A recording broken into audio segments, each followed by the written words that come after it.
Okay, so Module 3. Module 3 will be the Presidential Decree of 1586, means the Philippine Environmental Impact Statement System. So, ano ba Philippine Environmental Impact System? Okay, so what is PD 1586? Presidential Decree of 1586 or the Philippine Environmental Impact Statement System, or EIS, is a law that aims to protect and conserve the environment by ensuring that the development projects do not have significant negative impacts on the environment and the local communities. So, amin niyaan balaod nga ginhimo para magprotektar iton mga bubuhaton mga tawo nga makakaapektuhin duro makakaapekto or magdudulutin malain aton kalikasan.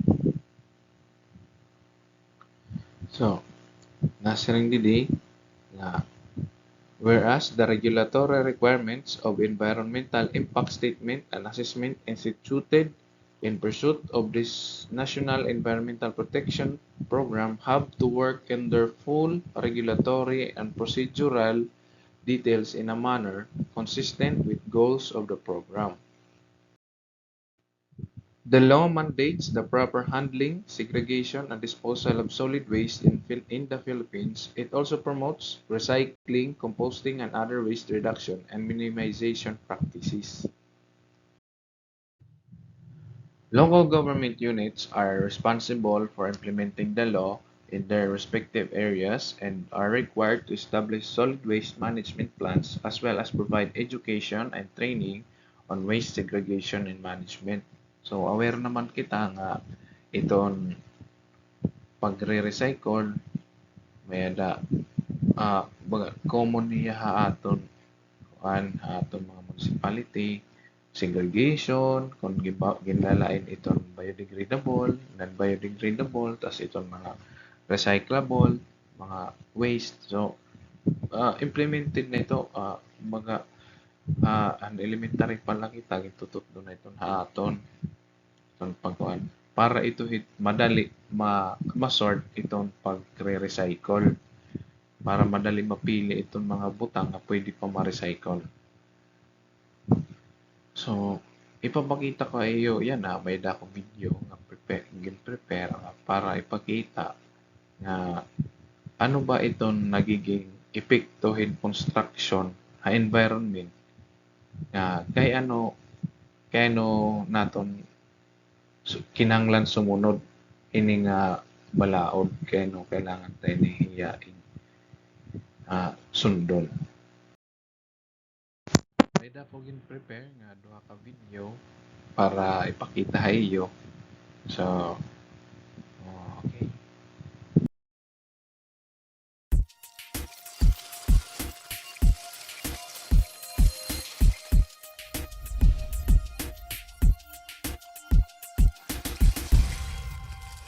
There are three main ways we can improve the sustainability of the building and construction industry. Firstly, by improving the design of buildings. Secondly, by improving building and construction methods. And thirdly, by reducing, recycling and reusing resources. The building and construction industry itself is a large consumer of energy. It uses up a lot of labour, finance and materials, and its product, human habitation, affects the environment in a very basic way. When a large area of woodland is cleared and developed as a new outer suburb, huge changes start taking place. The original habitat is disturbed, meaning birds and animals have to find somewhere else to live, and plant species are destroyed. Roads are sealed so that rainfall runs into gutters and drains instead of soaking into the soil or being absorbed by trees or running into existing water sources. The existing water system, for example a creek or stream, may be contaminated by pollutants, and energy consumption rises as electricity, gas and water are connected to the new houses. Motor vehicle use also increases, especially if the area has no public transport, leading to a dramatic rise in exhaust emissions and excessive use of petrol and diesel.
How do buildings affect the environment? Buildings have a big impact on the environment. The construction and renovation of buildings uses precious natural resources. Then, when in use, buildings are responsible for a significant proportion of all our carbon dioxide emissions. Energy used in the construction and use of our homes and other buildings accounts for around half of the UK's total carbon dioxide emissions. Under the Climate Change Act 2008, we have a legally binding target to reduce these emissions by at least 80% by 2050. Globally, it's a similar picture. Buildings account for around 35% of resources, 40% of energy use, consume 12% of the world's drinkable water, and produce almost 40% of global carbon dioxide emissions. So, what can we do? Producers of building materials like us can ensure this is done in ways so as not to adversely affect the environment. We believe we've performed one of the largest number of life cycle analysis in the UK on our product range. These Environmental Product Declarations, or EPDs, show how our products have been made in a sustainable way, minimising energy usage and helping to protect the environment. In addition, many of the products and solutions we produce then go on to help minimise energy use in the buildings that have been built or renovated.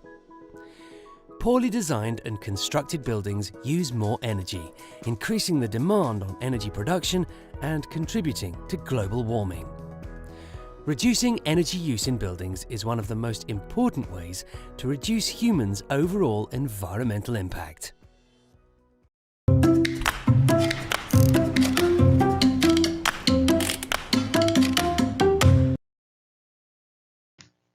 Okay, so next slide is Module 4, the RA 9003, the Ecological Solid Waste Management.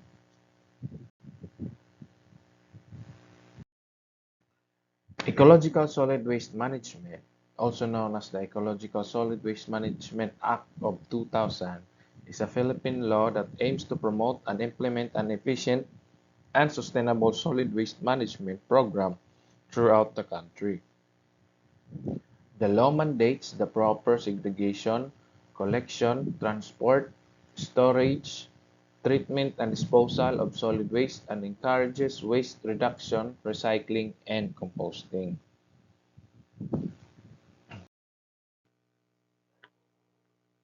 Under Republic Act 9003, local government units are responsible for implementing the law in their respective areas and are required to establish solid waste management plans as well as provide education and training on waste segregation and management.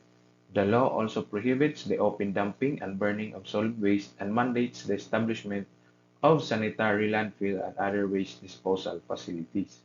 So, meaning ni, iton ang aton mga munisipyo, di ba may da kita kuan every municipality may da nangunguliktahin mga basura. So amin ni nga RA 9003 ang nagmamandate ito nga pag magkamayada iton mga munisipyo in solid waste management. So ang ibang nga mga munisipyo nagkukuan hera diri hiranan nga ngarawatin in mga basura nga diri nakasegregate pareho ito napalo, Tacloban, diri ito nira nangangarawat kung nagtatarampunin mo itong mga plastic, itong mga sobra-sobra nga kanang pagkaon, tapos dapat nakasegregate ito nira. Labi na kapalo, diri ito nira nangangarawatin mga nagkakasaragod lang mga basura. Tapos dapat nakasegregate good iton. Very good pwede kay halo-halo la. Tapos di ba mo napapausa kung nahingangain ito ng mga basura kung gipapangain pagkatapos pagkolekta itong mga garbage truck gipapangain. So amin ingan na siring nga the law also prohibits the open dumping and burning of solid waste. So amin to trason kay no kinahanglan ni segregate kay mga may da kita mga itong munisipyo may danera kuan, may danera ito material recovery facility. Kunahin ang mga pwede pa masegregate, magamitan, tapos pwede pa baligya for mga junk shop. So ada ito di danera pipinan segregate. Tapos itong mga buntol naman, ambutan after mayo itong mga sobra-sobra nga mga pagkaon itong kumbaga mga biodegradables. May itong mga kuan, diri itong hira dapat adala itong open dumping kay prone ito hira hugaw. Tapos mabaho nga nagbabaho ito nila. So itong pagbaho gyap kasi bawal ito niya. Yung manamo kay nakakaguba gyap ito niya ha community. Tapos ito ang pagkukunin basura may ada itong mga sinisiring lugar la kung hain ipapanlabong dirito kay basta-basta la ipapanlabong nga mga di bagay kolekta dirito kay nira basta-basta la ipapandump kung bisan ngayon may dagyap ito nira process kung ipapan ngay pamutang itong mga basura nga nakolektahin mga taga-munisipyo. RA 9003 seeks to protect public health and the environment by promoting sustainable solid waste management practices in the Philippines. It is a crucial piece of legislation in addressing the country's solid waste management problems and in promoting a more sustainable and eco-friendly approach to waste management.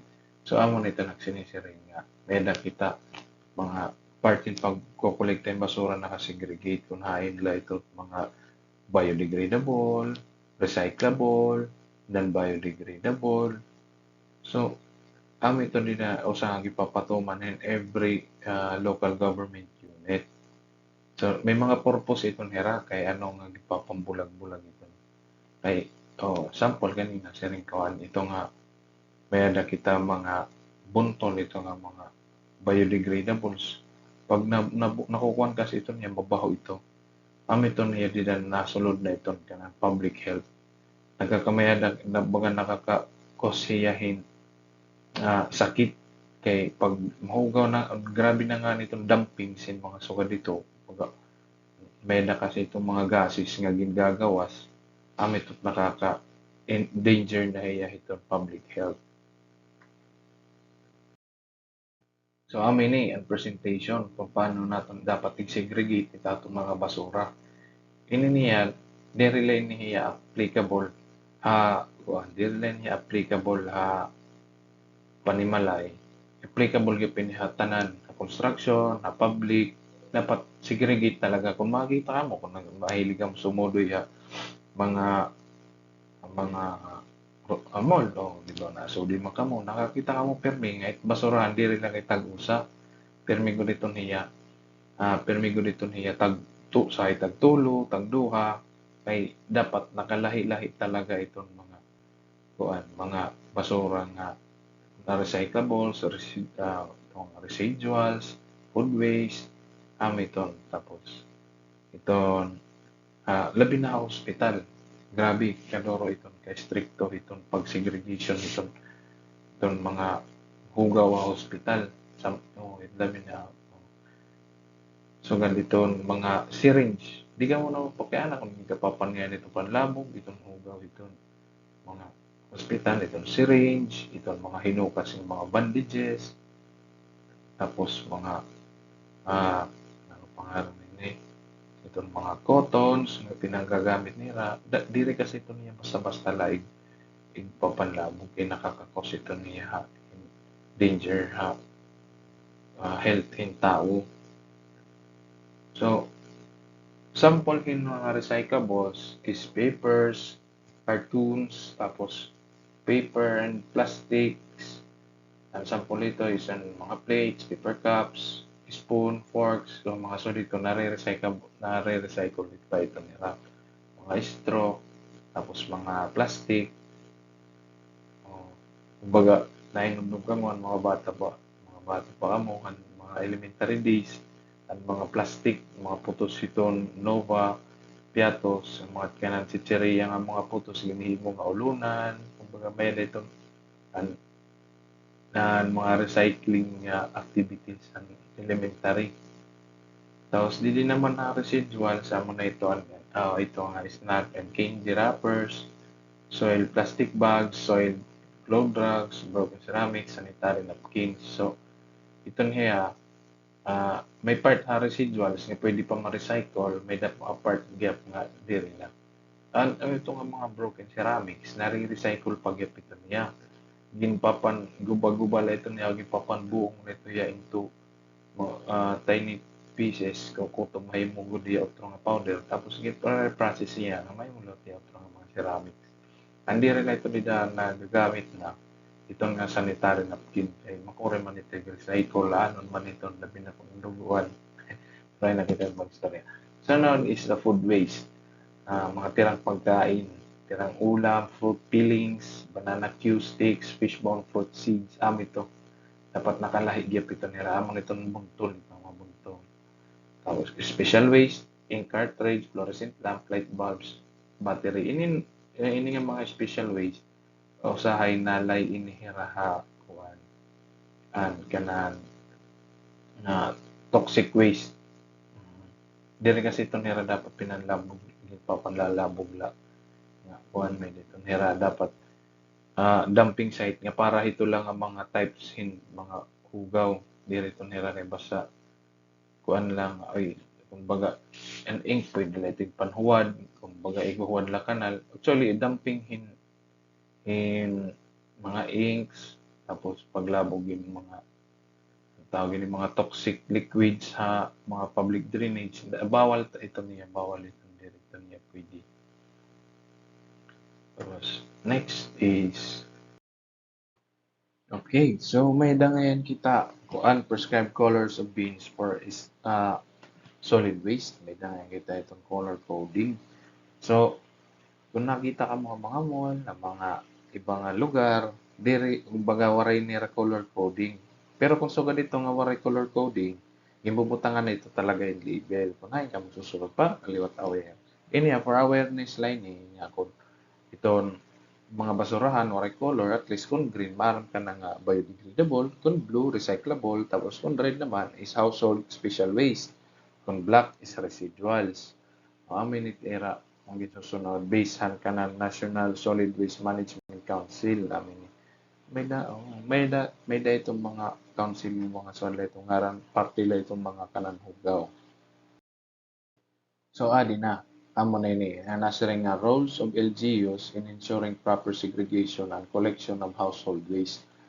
Thus, the city or municipality and its barangay shall ensure that household practice proper segregation of waste into the following categories. Biodegradable, nabubulok, or compostable. Ito ang mga kitchen waste, mga sa dito. Non-residual or non-recyclable, ito ang waste materials that cannot be recycled or decomposed.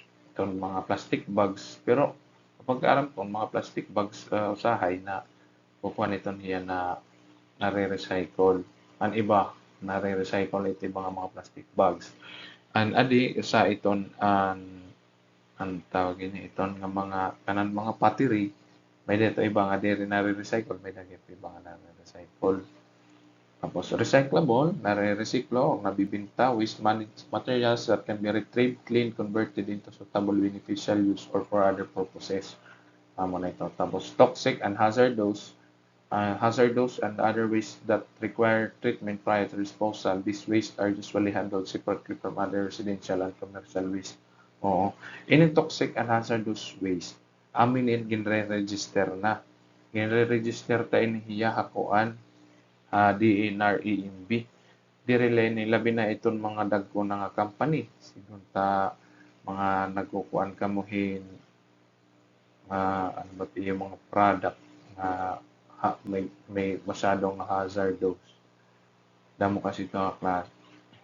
Sigun ta kuan ka mo para tinda kamuhin. Kasi parang parang tinda na lang pintar lagi kaya magulit ko mo linya kuan. May itong pagpaprocess yung pintar may ada itong mga burning so ganito tapos may ada itong type in mga waste pero talaga ito may mga sobra or may mga hugaw so ginre-register ito niyo hadinar tapos ipapakita niyo kung ginaano ito niyo pag-process o ginaano ito niyo panlabog ng mga butang.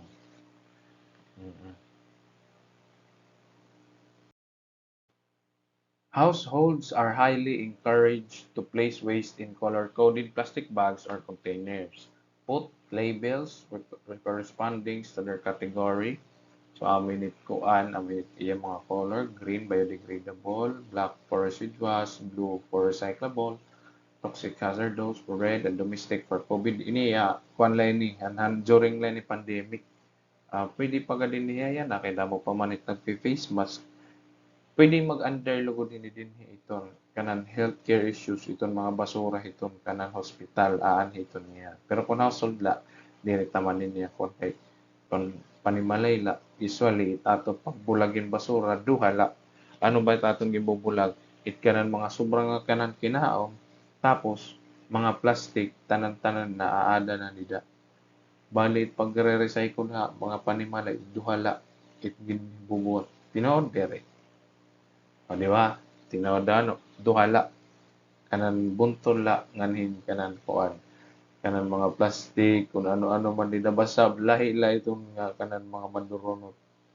Tapos iba urusan natin kay bahala na la kung ano itong taga munisipyo kung ano nila pag segregate basagin bulag la nito nga mandurunot.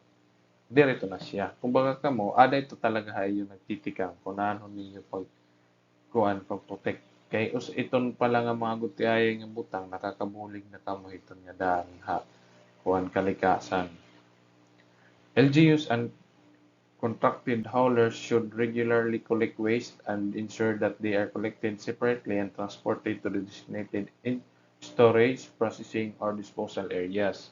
All workers handling and transporting waste should wear proper PPEs. So, amiton mga basurero, may dito na mga PPEs pero yan nakakuha ni tatong gobyerno, tawo ni tatong mga parang basura, parang kolekta, makaluluoy, kaya waray naman labisan lamas, mask, gloves, tapos manungulik tayong basura, nakakamutla, waray mga gloves, Tapos sige pagudin sigarilyo, pagkabot ng basura, mabangan sigarilyo.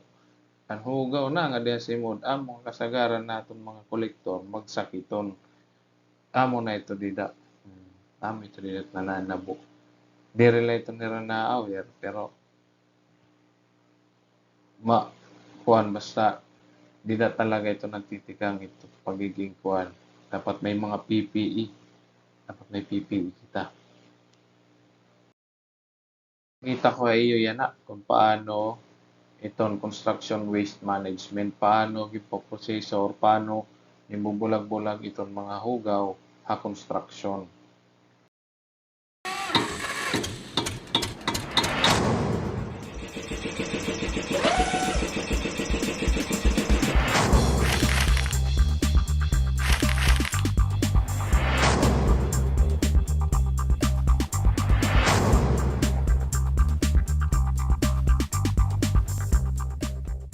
On this site, we've set up a specific waste segregation area, and at that area, each of the skips will have segregated Graham-branded waste signage. The types of materials that we would segregate on site are timber, metal, inert waste, plastics, anything that has a recyclable content. We'll endeavour to take it out of the mixed waste stream, because that means that we are able to increase our overall recycling percentages. In addition to our segregation of construction waste, we segregate office waste as well. So it's things like paper, plastics and cans. And again, we have segregated bins for these types of materials, and they're all, they have signage so that everybody knows what material belongs in which bin. We also have a clothing recycling bin, and we have a battery recycling bin. We operate a site waste management plan on this site. As part of that site waste management plan, we have forecast the waste that we anticipate that we will be producing. We'll also set actions to minimise waste. So the likes of plasterboard, it's trying to get sheets that are the correct size rather than having a number of offcuts.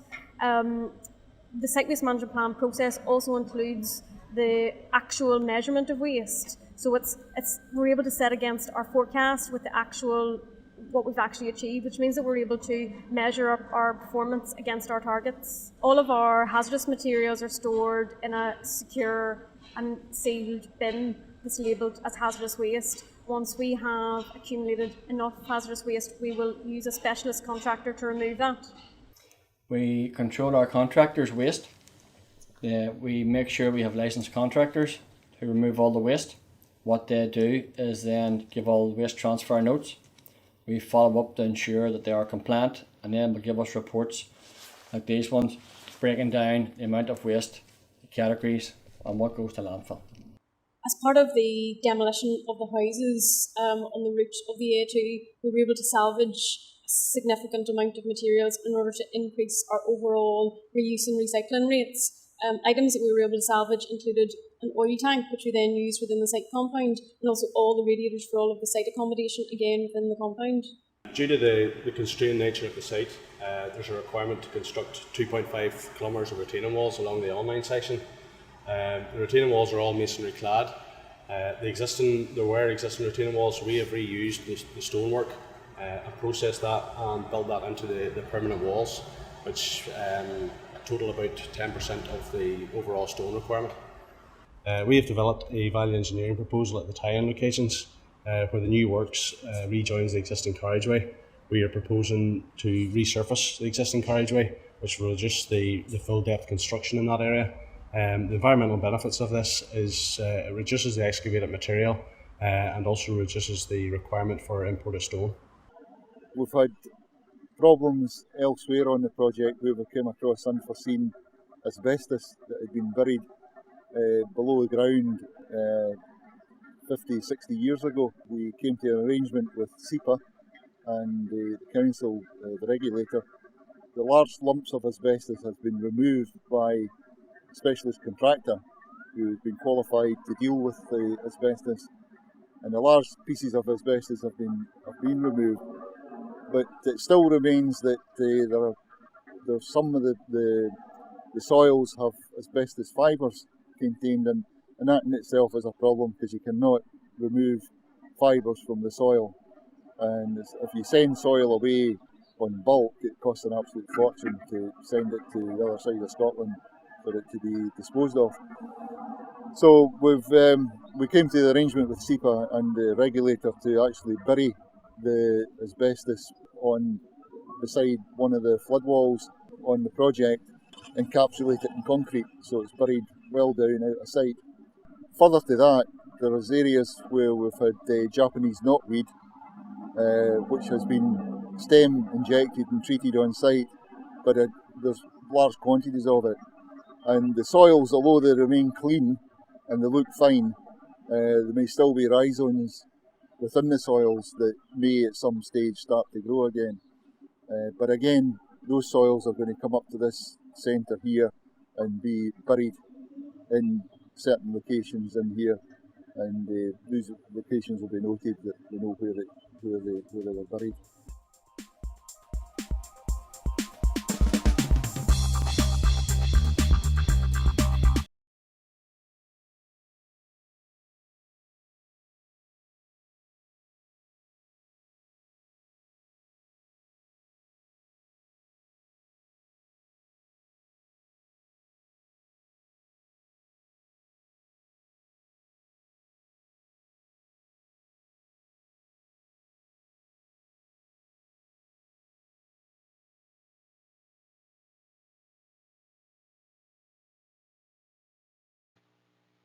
So, amo to. Ano? So, bisan ato na akong ipakita kanina, kung i-compare tayo ng construction site sa Pilipinas, wala ka sa kuminagian niya video about ini so din niya Pilipinas, wala may naghihimuhin construction waste management kanang Pilipino or wala la kumakaagi kung bahay mayada pero wala la kumakaagi na kasi amo la dinagyan o kanang Amerika o kambing man yun. Sa kanang states ibang lugar haton kung okay na kung mo kung haton may daw kita suka din may daw kita construction waste management may daw yung paano la or waray good basta basura labog bahala kumuliktek taga LGU marayano kaya kamaturan kung ano lang ito't nakakabenepisyo ha atong mga kontraktor o kung atong mga engineer kung ano lang ito't baga may may feedback ka atong nga baga kwarta amo lang ito't atong tatagaan pansin sinunta itong mga sobra-sobra nga inuton ng mga steel bars, angle bars, ito niya gitatagaan, ito yung pansin pangulikta, pansegregate, pag kung ngayon man ito niya natin ipupundok para na ito niya natin mapapatong. Kaya siyempre may kwarta man nga nabalik, kami ito niya natin niya gitatagaan ng pansin. Pero kung kuan la ito niya, mga hugaw, sige mga kuan la ito, putos itong mga construction materials, wala lang niya. Labog na ito niya kung ngayon makita nga mga construction site, kumbaga nagtitigang pala, tapos damon-damon, mahugaw-hugawan ng loro. Tapos, kung nakita niyo kanina, diri na itong diri la hira nagpo-focus ito usala nga waste materials, diri la kanan mga parte ito mga tawag ini mga sobra-sobra nga putaw dere gin ko consider gyud na era construction and waste management and kuan ang mga hazardous ano man ato nga mga kumbaga nakita niyo ano to niya sample tagay daw akong sample ito nga kuan nga dahil ito nabilong ito nga hazardous waste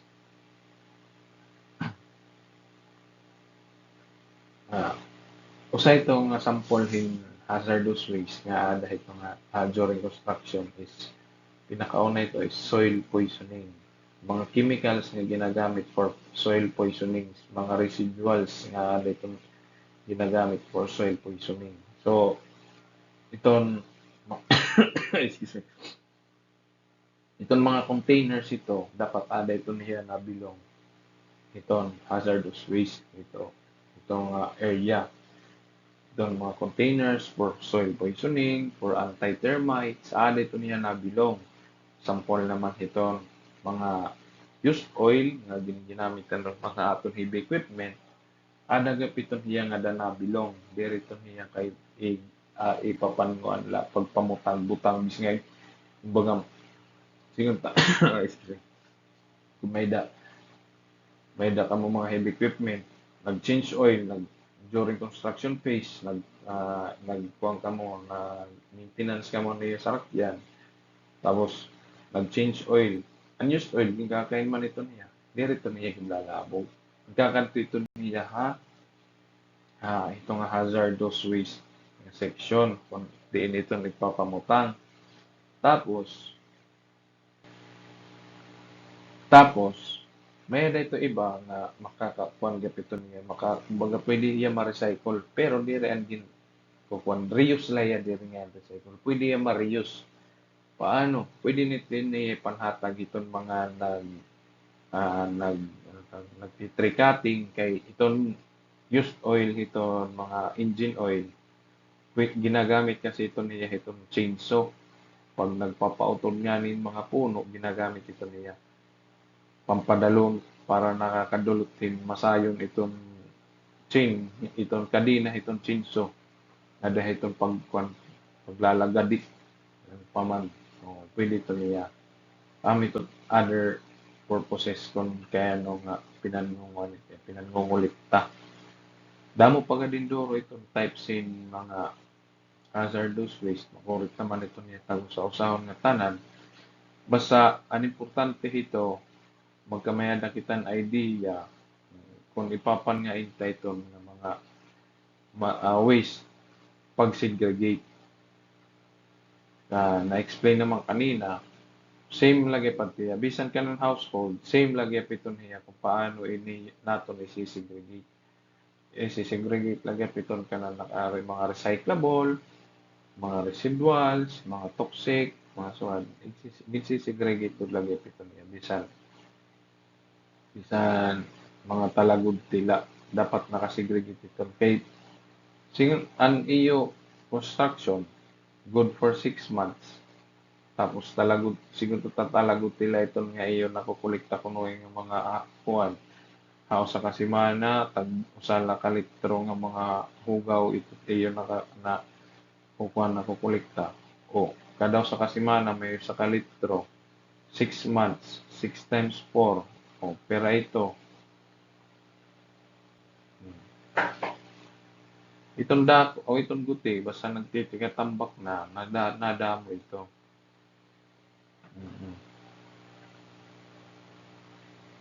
So, amon to natong topic, amon lang to natong topic regarding Republic Act 9003.